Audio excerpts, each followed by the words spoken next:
il faut changer la Constitution. Il faut changer la Constitution. Moi, je ne veux pas dire amendement, il faut changer la Constitution. Et la question est récurrente. Moi, je pense que je suis fatigué d'en parler. Je suis fatigué. Je pense que c'est l'occasion. L'occasion. Nous sommes dans la situation idéale pour modifier la Constitution. Il y a deux camps qui s'affrontent dans le pays. Il y a le camp du pouvoir, il y a le camp de l'opposition. Le pouvoir veut changer la Constitution, je ne sais pas comment est-ce qu'il va faire, moi je parle de changement, et l'opposition demande le changement dans le cadre d'une transition. Les deux veulent changer la Constitution. Donc maintenant, il faut la changer.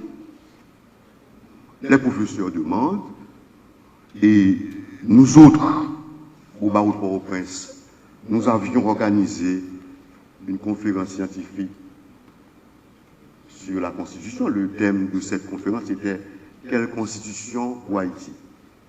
Et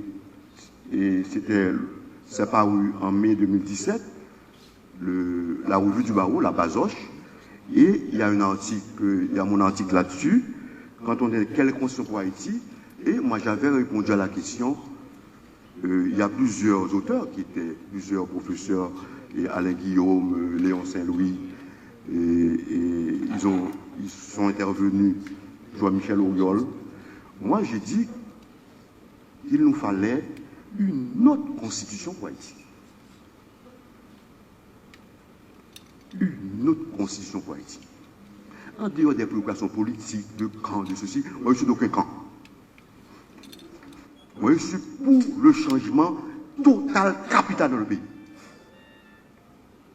Cette constitution nous bloque.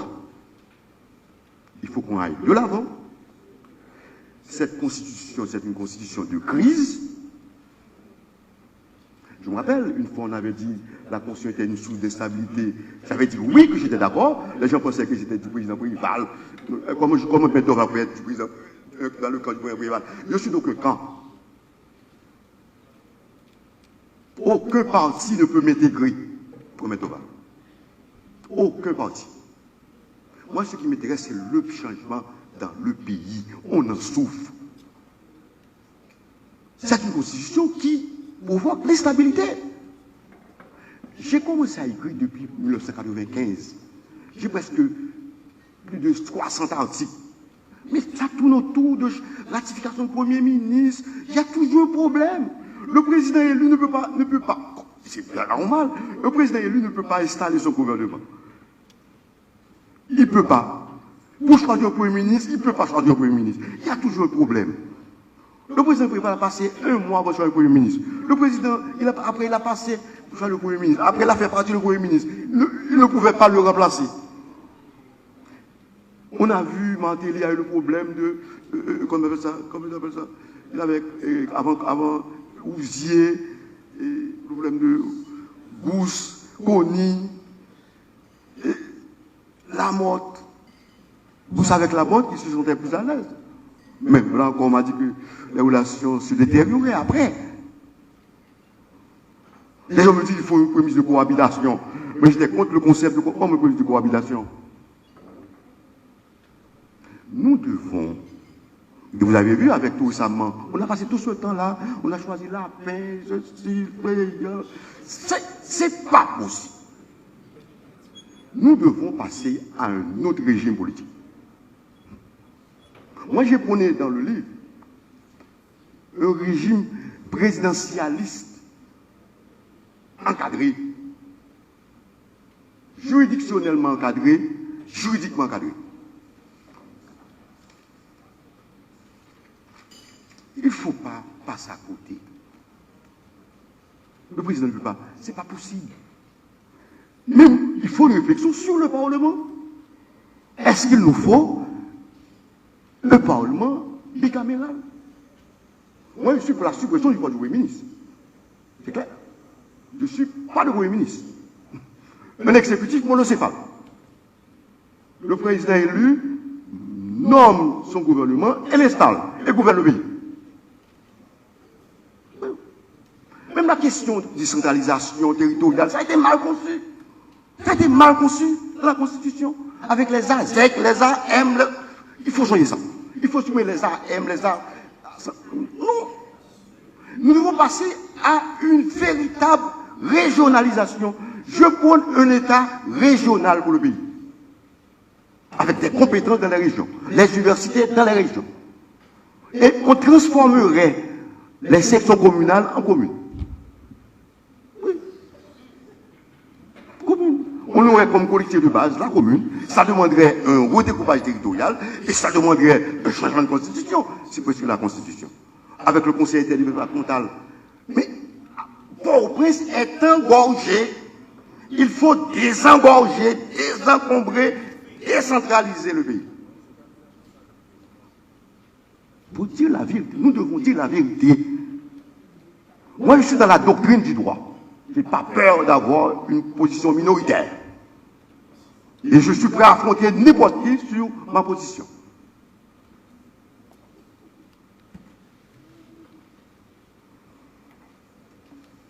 Si on est assez, on en a marre.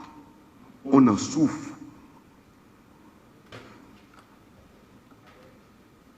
On a l'impression que le pays n'est ni gouverné, ni administré. Il y a toujours un conflit entre l'exécutif et le législatif. Un conflit entre le président et le Premier ministre. Parce que le poste de Premier ministre a été créé pour faire contrepoids au président. C'est ça l'idée. Il fallait tenter le président de la République. C'était ça l'idée. Quand on parle du président, on ne voit pas le président qui est là, non, quel soit le président. Moi, j'ai un étudiant qui a fait son mémoire, qui a réalisé son mémoire sur ma direction. Quel était le titre de son mémoire? La Constitution de 87, une constitution contre le président de la République. C'était ça l'idée. Il fallait tenter. On a connu 29 ans de dictature. Mais après 29 ans, on devrait réévaluer. Les gens pensent à Duvalier. Duvalier, c'est fini, c'est fini. Maintenant, je suis maître d'Orval, je veux vivre dans ce pays. Moi, je m'en fous de Duvalier. Quelle constitution pour faire marcher le pays? C'est ça qui m'intéresse, moi. Les deux sont morts. On ne peut pas rétablir la dictature dans ce pays. On ne peut pas rétablir la dictature dans ce pays. Il ne peut pas y avoir une alternance apaisée dans ce pays. Regarde, chaque fois. Maintenant, on est dans un débat. Oui, c'est ça. Il n'y a pas d'alternance apaisée. Il y a toujours un conflit. La Constitution affaiblit le pouvoir du pouvoir exécutif, du Parlement. Ils font rééquilibrage des pouvoirs. Regardez. On a un amendement controversé. L'amendement du 9 mai 2011.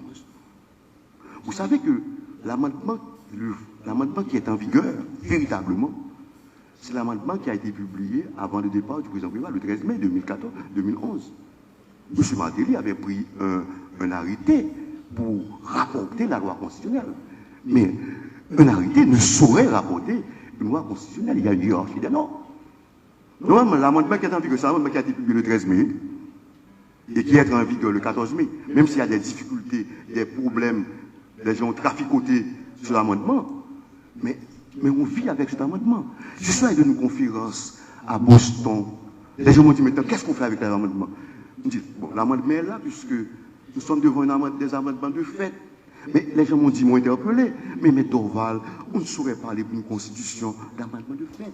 Des fois, les gens, dimanche dernier, j'ai reçu un appel d'un avocat du barreau de Port-au-Prince. Mais Dorval, je vais intervenir, je voudrais avoir certaines précisions. Mais cet amendement-là, il existe. Bon, est-ce qu'un pays, on dit maintenant, quelle constitution qui est en vigueur, quel amendement qui est en vigueur, c'est anormal. Il faut changer ça. Ça, c'est pas possible. Mais que faire? Qu'est-ce qu'il faut faire? Quoi changer? Comment changer? Nous avons dit qu'il faut supprimer le municipal de l'exécutif, avec un président, une exécutif municipal avec un président, qui est à la fois chef de l'État et chef du gouvernement. C'est la tradition haïtienne. Le Parlement fera son contrôle du gouvernement. Le Parlement n'a pas là pour gouverner.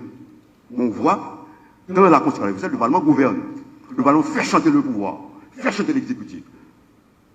Et ça entretient la corruption. il y a le bicaméralisme, la réflexion sur ça. Nous devons transformer la décentralisation, il faut voir tout ça. Et la séparation de la Cour supérieure des comptes du contentieux administratif. Il faut séparer ça. La Cour des comptes, la décharge doit être croyée que par la Cour supérieure des comptes, et non par le Parlement. On a fait de la décharge une arme politique. Il faut que la Cour des comptes donne des charges chaque année. Il faut prévoir dans la Constitution, s'ils ne donnent pas des charges, ils seront démissionnaires. Nous devons faire quelque chose. Le contrôle de constitutionnalité qui est prévu avec l'amendement, mais l'amendement controversé. Bon, les gens voulaient installer le Conseil constitutionnel. J'ai dit non, il ne fallait pas faire. Vous allez quand même. Une institution comme le Conseil constitutionnel, c'est une constitution sacrée. Vous l'avez dit. Alors que ce sera un Conseil constitutionnel qui sera contesté, puisque, et vous allez aussi déshonorer les gens qui intégreront le Conseil constitutionnel, puisque l'amendement est controversé. On devrait être cohérent. Maintenant, ce qu'il faut faire maintenant, il faut valider l'amendement. C'est ça le problème. Quand vous avez une crise, vous ne pouvez pas résoudre la crise. Tout récemment, il y avait la fin du mandat des sénateurs. Le problème était là. Qui était compétent pour connaître, devoir avoir une institution pour trancher la question? L'État est un sujet de droit. Le président ne veut pas tout faire. C'est ça qui peut être contesté, doit être contesté quelque part. Sinon, on n'est pas dans l'état de droit. Parce que le président, c'est le moment de l'histoire. Le pays nous appartient à tous. La création de domaine de la loi et du règlement. Regarde, on a critiqué les décrets qui sont pris par l'exécutif. Mais il nous faut, dans une réforme constitutionnelle, dans un changement de constitution, établir un domaine de la loi. Voici les domaines dans lesquels il faut une loi. Par exemple, le code doit être une loi.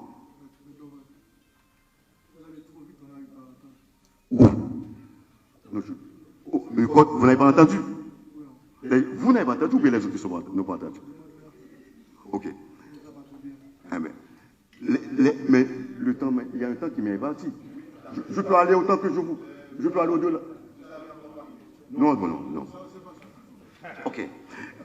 Vous avez un domaine de la loi.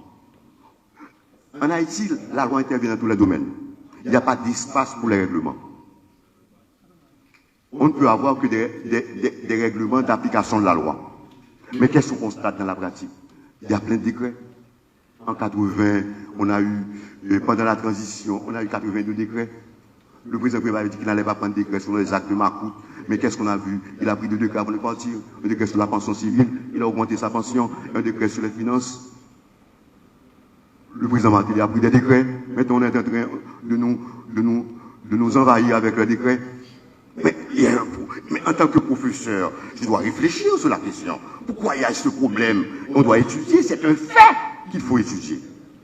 Nous autres, nous proposons qu'il y ait un domaine de la loi, un domaine dans lequel on ne prend que des lois, et un domaine où le pouvoir réglementaire peut intervenir. On peut prendre des décrets, on peut prendre des arrêtés, moyennant que ces décrets et arrêtés soient soumis au contrôle de constitutionnalité.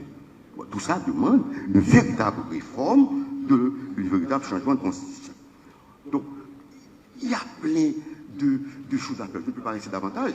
Les enjeux, si on change de constitution, on change bien la constitution. L'enjeu, c'est la stabilité. Nous avons besoin de la stabilité pour fonctionner. J'ai quitté Haïti fin 85. Je suis revenu en 93. Depuis le départ du Valais, le pays est dans l'instabilité. Il y avait toujours des troubles dans le pays. Mais nous sommes dans l'instabilité. J'ai rencontré quelqu'un, il m'a dit, mais Dorval, un jeune, je suis de la génération de 87. Depuis que je suis né, je suis dans la violence. Je suis né dans la violence. Nous sommes nés, ces gens-là sont nés dans l'instabilité. On n'a pas connu le beau Port-au-Prince.